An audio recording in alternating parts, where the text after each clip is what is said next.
You're invoking realities. Let not your heart become blind, for the blind heart is not one that fails to see with the eyes, but one that fails to reflect upon truth.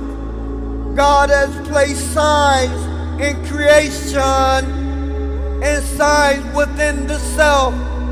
We will show them our signs in the horizon and within themselves until it becomes clear to them that it is the truth. Oh, you believe.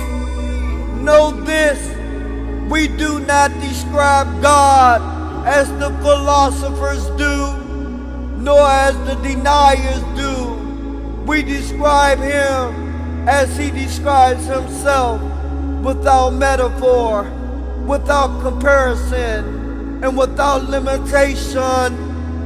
Guard your creed. Do not imagine God within creation, nor limit him by your mind. Believe in the unseen, for faith is not confined to what is visible or comprehensible. Vision perceives him not, but he perceives all vision, and he is the substance, the aware. O God, make us among those who know you through your names and live by your attributes. Make us firm upon your oneness, humble before your greatness, and sincere in our worship. Indeed, God and his angels send blessings upon the prophet. Oh, you believe. Send blessings and peace upon him abundantly. Servants of God, remember God often, and he will remember you.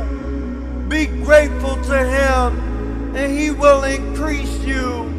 Stand for prayer, for indeed prayer is the key to divine nearness. And may the peace and blessings of God be amongst us all. Amen.